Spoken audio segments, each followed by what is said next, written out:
Assalamualaikum. Assalamualaikum warahmatullahi wabarakatuh dan selamat siang. Waalaikumsalam warahmatullahi wabarakatuh. Siang Ibu. Bagaimana kabarnya hari ini? Baik. Alhamdulillah. Sehat dan segala keadaan sehat walafiat ya. Amin. Dan semoga kita diberi lancar dalam pelajaran hari ini. Oke, sebelum kita mulai pelajaran, alangkah baiknya kita mengecek kehadiran dari siswa-siswa kelas 12 ini. Oke, untuk itu langsung saja saya cek namanya. Harmita Rukmini, ini dulu. Oke, kemudian Cindy Cipta Mala. Ini dulu. Kemudian Sada Turjana. Ada dulu. Nur Anissa. Pagi-pagi. Sudah ada di sana bagi tadi minggu lalu Ibu. Oh iya, oke. Tidak ada surat keterangan sakitnya? Ada Ibu. Oke, nanti kirim saja ya ke kelas ke saya. Iya Ibu. Oke. Jadi yang tidak hadir ini cuma Nur Anissa karena dia sakit ya? Ya Ibu. Kalian semua, selanjutnya sebelum kita mulai pelajaran, alangkah baiknya kita berdoa dulu sebelum memulai pelajaran. Mohon ketua kelasnya membimbing dalam berdoa kali ini. Sebelum kita belajar, marilah kita berdoa menurut keyakinan dan kepercayaan masing-masing. Berdoa disilakan. Selesai. Oke. Lalu sekarang kita akan masuk ke materi apa? Tidak tahu Ibu. Oke, kan minggu kemarin kita sudah belajar tentang derajat ionisasi. Kemudian minggu ini kita akan mempelajari tentang kesetimbangan ion dalam larutan asam basa. Nah, sebelum masuk di pelajaran ini, kira-kira ada yang masih ingat pelajaran yang 3 minggu lalu tentang konsep asam basa, indikator asam basa, dan derajat ionisasi? Mungkin satu siswa bisa menyebutkan ada berapa konsep asam basa? Oke, kepada Nur Indah dipersilakan. Ada 3 Bu. Yang pertama ada konsep dari asam basa menurut Arrhenius, yang kedua berkonsep klorid, dan yang ketiga Lewis Ibu. Oke, sangat bagus jawabannya ya. Beri tepuk tangan dulu. Kemudian ada yang masih ingat ada apa saja indikator yang digunakan dalam menguji larutan asam dan basa? Mungkin ada satu orang yang bisa menjawab. Saya Bu. Oke, dipersilakan kepada Sri Kandi Syafira Yang Rani. pertama indikator alami. Nah, itu ada indikator kertas lakmus, indikator universal. Itu saja yang saya tahu Ibu. Oke, yang lain bisa tidak memberikan contoh indikator alami yang bisa kita jumpai di alam? Oke, kepada Yuliani dipersilakan. Salah satunya contohnya kunyit Ibu. Oke, sangat bagus ya jawaban dari Sri Kandi Syafira Rani dengan Yuliani. Masih ada materi yang minggu lalu kita bahas, yaitu tentang derajat ionisasi. Mungkin masih ada anak-anak sekalian yang masih mengingat tentang derajat ionisasi itu bagaimana? Mungkin kepada Roda Turjana dipersilakan. Kalau yang dari minggu lalu Bu, derajat ionisasi itu bahas tentang asam lemah, asam kuat, sama rumus-rumus untuk cari pH-nya. Oke, sangat betul ya. Jadi, semua materi itu akan berkaitan dengan pertemuan kita yang kali ini. Nah, kita sudah mengulas tentang materi yang kita pelajari minggu lalu. Jadi, Ibu akan menyampaikan tujuan pembelajaran pada hari ini, yaitu ada 4 tujuan. Yang pertama, peserta didik mampu memahami konsep kesetimbangan air dalam larutan asam basa dengan tepat. Yang kedua, peserta didik mampu menggunakan keterampilan matematika untuk menurunkan persamaan ionisasi air menjadi persamaan tetapan kesetimbangan air dengan tepat. Yang ketiga, peserta didik mampu menguraikan perbedaan pengaruh asam dan pengaruh basa dalam larutan dengan cepat. Dan yang keempat yaitu peserta didik mampu menurunkan persamaan asam kuat, asam lemah, basa kuat, dan asam lemah dengan tepat. Manfaat kita mempelajari materi pada hari ini yaitu tentang kesetimbangan air dalam larutan asam dan basa untuk mengetahui bagaimana ion hidrogen H+ dan hidroksilalhamid berinteraksi dalam larutan air yang merupakan dasar dari reaksi asam dan basa. Kemudian membantu konsep skala pH yang mengatur tingkat keasaman dan kebahasaan suatu lautan. Pemahaman tentang keseimbangan air membantu dalam menganalisis dan mengatasi pencemaran air. Kemudian kita dapat menerapkan ilmu ini dalam menanggulangi pencemaran air akibat limbah yang bersifat asam, di mana kita akan menyeimbangkan pH dari sungai misalkan yang tercemar dengan larutan asam dengan larutan basa sehingga pH-nya menjadi netral.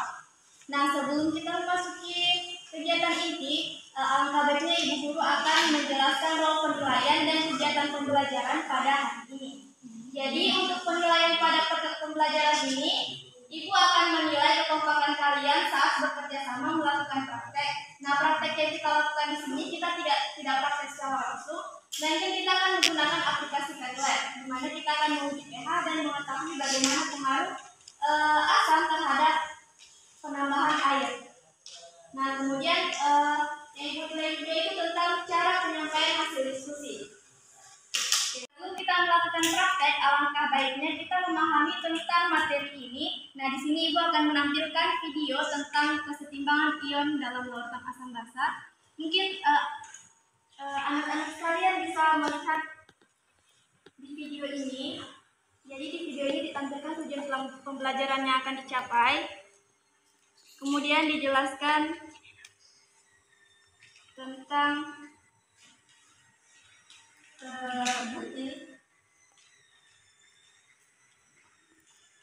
asam kuat, asam lemah, kemudian cara menghitung pH, kemudian cara mengetahui bagaimana pengaruh asam dan basa jika ditambahkan dengan air, apakah dia pH-nya berubah, apakah tidak. Untuk anak-anak sekalian bisa diperhatikan video di sini. Di sini tercakup semua pembelajaran yang akan kita capai. Di sini ada penjelasan materi, ada contoh soal, dan ada perhitungan yang mudah dipahami. Mungkin semuanya bisa menyimak videonya dengan baik dan benar. Untuk video pembelajaran yang ditampilkan, jadi selanjutnya kalian akan dibagi menjadi 4 kelompok, di mana itu akan membagi sesuai dengan nama absen yang ada di sini. Kelompok menjadi 4 kelompok. Nah, untuk Sri Rahayu Ningsih, Amita Rusli dengan Roda Suryana kelompok 1, kemudian Anastasia dengan Mengkalo dengan Siti kelompok 2, kemudian Zahra Zainal dengan Nur Aziza kelompok 3, dan Daulan Deini, Nur Indah, Nur Hajrawati, dan Yuliani kelompok 4. Mohon semuanya duduk sesuai kelompoknya.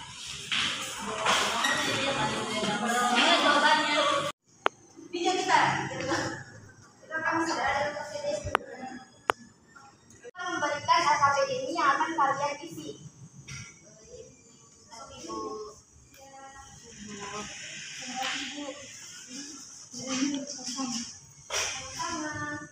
Terima kasih Yang Mulia.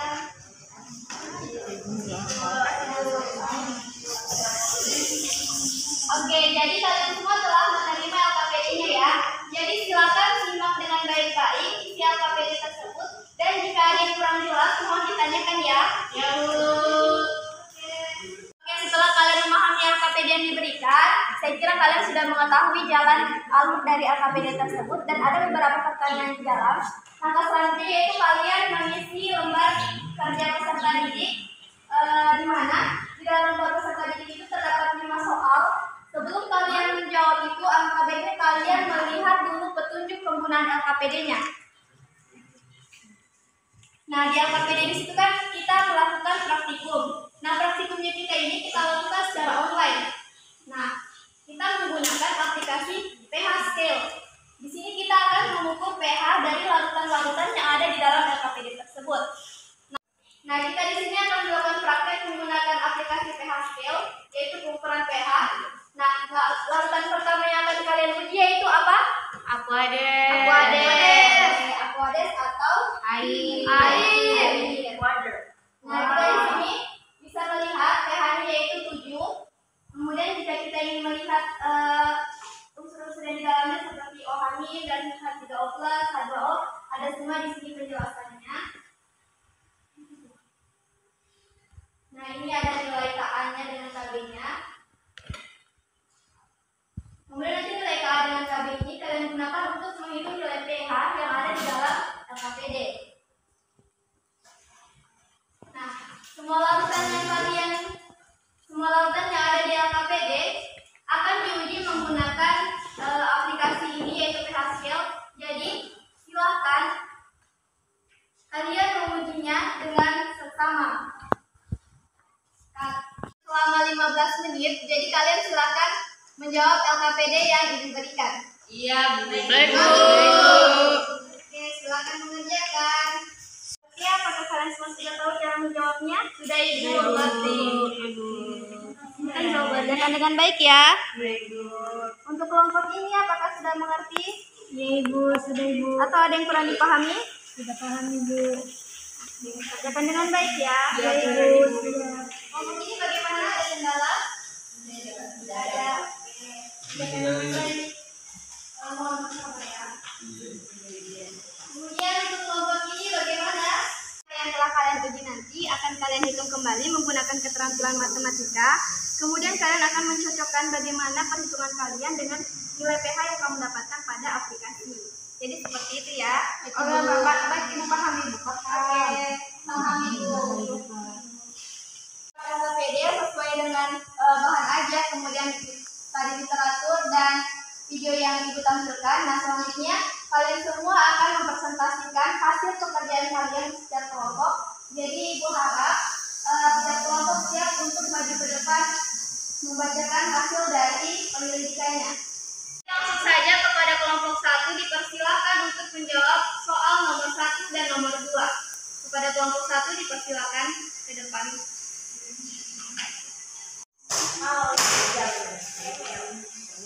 Baik, saya Permati Purwamila dari kelompok 1 akan memaparkan hasil diskusi kami. Nah, nomor 1, jika ke dalam air dimasukkan asam sesuai dengan konsentrasi basah, asam akan melepaskan ion H+, maka akan melepaskan ion H+ sehingga konsentrasi ion H+ bertambah. Untuk jawaban nomor 2 itu, jika ke dalam air dimasukkan basah sesuai dengan konsentrasi asam basah akan melepaskan ion OH- sehingga konsentrasi ion OH- dalam air bertambah. Oke, jawabannya sangat bagus ya. Beri tepuk tangan kepada teman kalian. Nah, di sini Ibu sedikit meluruskan. Jadi, di dalam air jika dimasukkan lautan asam, maka dia akan melepaskan ion H+, sehingga konsentrasi ion H+ yang ada di air tersebut meningkat. Nah, jadi H+ di sini akan lebih besar daripada 10⁻⁷. Kemudian untuk yang kedua, jika di dalam air dimasukkan lautan basah sesuai dengan konsep, maka basah akan melepaskan ion H+, sehingga konsentrasi ion OH- dalam air bertambah. Dengan kata lain, OH- lebih besar daripada 10⁻⁷. Oke, selanjutnya saya berikan kesempatan kepada kelompok 2 untuk menjawab pertanyaan nomor 3.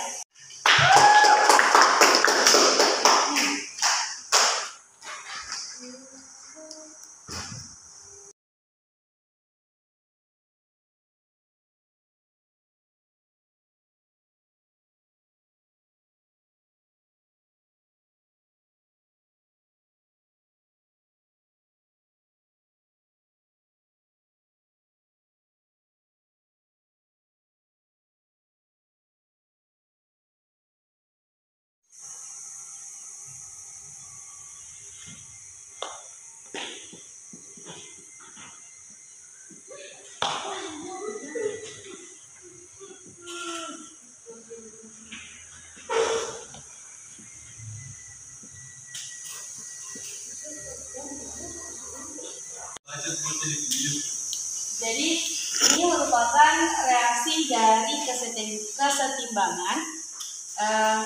Jadi ini sudah sesuai dengan hukum kesetimbangan. Tetapan kesetimbangan air itu dia memiliki apa yang namanya Bu? Simbol KW. Jadi untuk mendapatkan KW kita akan mula-mula masuk ke rumus ini terlebih dahulu. Jadi K sama dengan konsentrasi H+ kali konsentrasi OH- dibagi konsentrasi H2O, mendapatkan KW sama dengan konsentrasi H+ dikali konsentrasi OH-. Sekian. Oke, beri tepuk tangan kepada teman kalian, jawabannya sangat bagus dan benar ya. Tepuk tangan sekali lagi.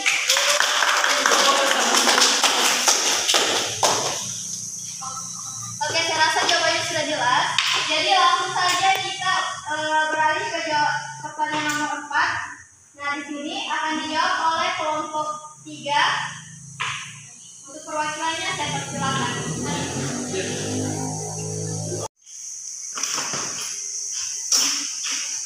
Baik teman-teman, saya perwakilan kelompok 3 akan menjawab pertanyaan nomor 4 yang ada di LKPD berdasarkan hasil diskusi dan kajian literatur yang sudah kami lakukan. Jadi jawabannya adalah jika larutan basa ditambahkan ion ohamin, maka jumlah ohamin pada larutan tersebut akan makin bertambah, namun tidak berpengaruh pada nilai KW atau hasil kali konsentrasi ion H+ dan konsentrasi ion ohamin. Maka pertimbangan akan bergeser ke kiri, sedangkan nilai konsentrasi H+ mengecil atau ditulis konsentrasi H+ kurang dari konsentrasi ohamin dalam larutan basa. Jika larutan asam ditambahkan ion H+, maka penambahan ion H+ pada larutan asam akan membuat nilai H+ pada larutan juga bertambah, namun tidak berpengaruh pada nilai KW. Kesetimbangan akan bergeser ke kiri sehingga konsentrasi ohamin menjadi lebih kecil atau ditulis dengan konsentrasi H+ lebih besar daripada konsentrasi ohamin dalam suatu larutan asam. Sekian dari kelompok kami, saya kembalikan kepada Ibu. Terima kasih. Oke, terima kasih. Beri tepuk tangan dulu. Nah, ini tadi jawaban dari kelompok 3 sangat bagus dan benar ya. Selanjutnya pertanyaan nomor 5 akan dijawab oleh kelompok 4. Kepada kelompok 4 yang mewakili, saya persilakan maju ke depan.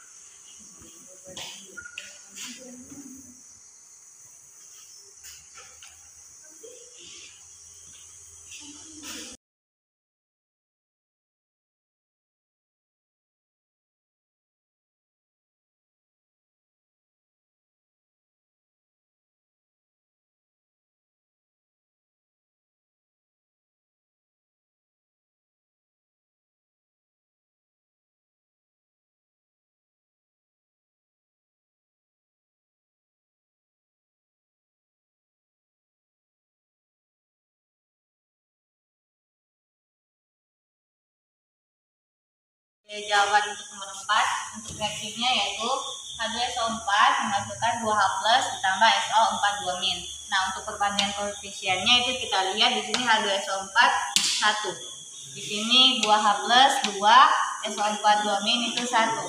Nah, untuk mencari konsentrasi dari H+ dan SO4 2- itu kita hanya memasukkan perbandingan koefisiennya, jadi 2/1 dikali 0,2 molar yang diketahui dari soal sama dengan 0,4 molar. Jadi konsentrasi H+-nya itu 0,4, sedangkan untuk SO4 2-nya itu 0,2 molar. Itu saja penyampaian dari diskusi kelompok 4. Terima kasih.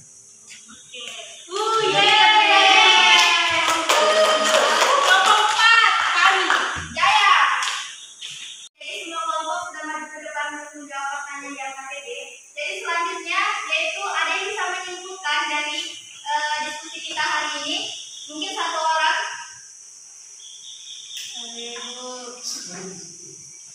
Oke, kepada teman lain kalau karena dia belum pernah menjawab, silakan.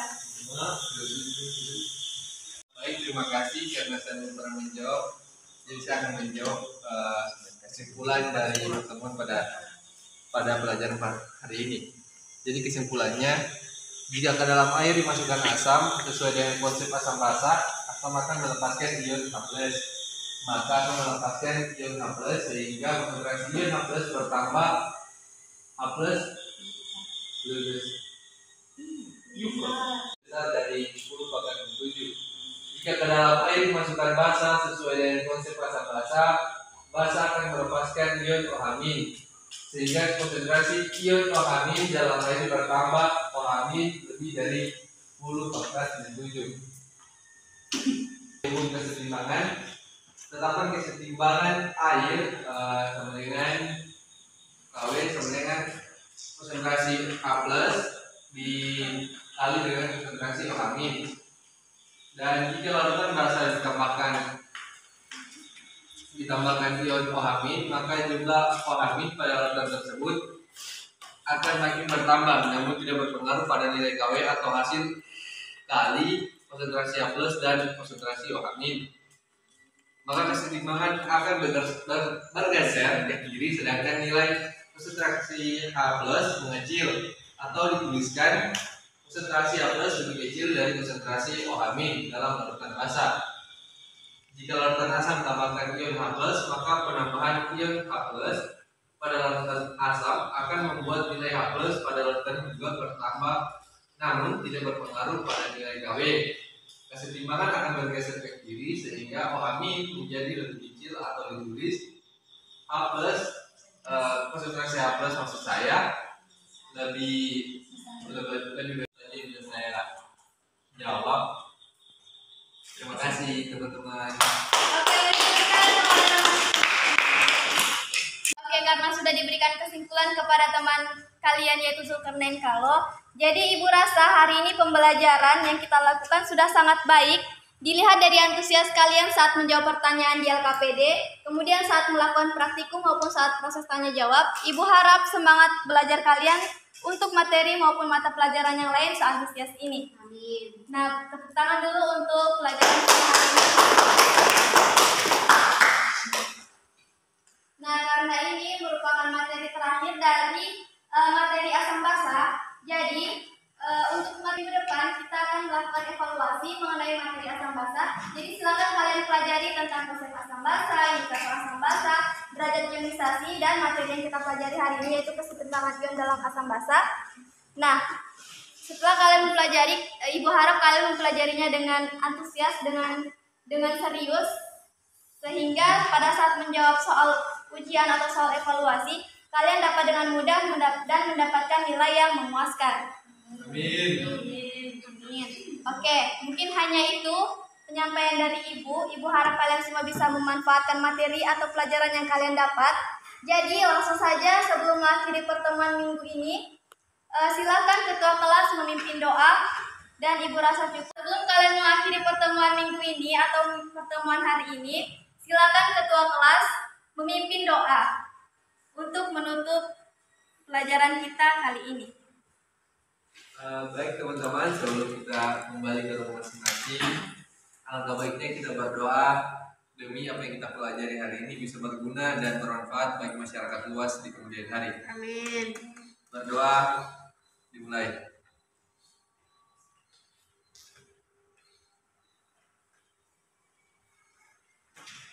Amin. Berdoa teman-teman. Oke, Ibu rasa cukup. Sekian pertemuan kita hari ini. Terima kasih dan wassalamualaikum warahmatullahi wabarakatuh.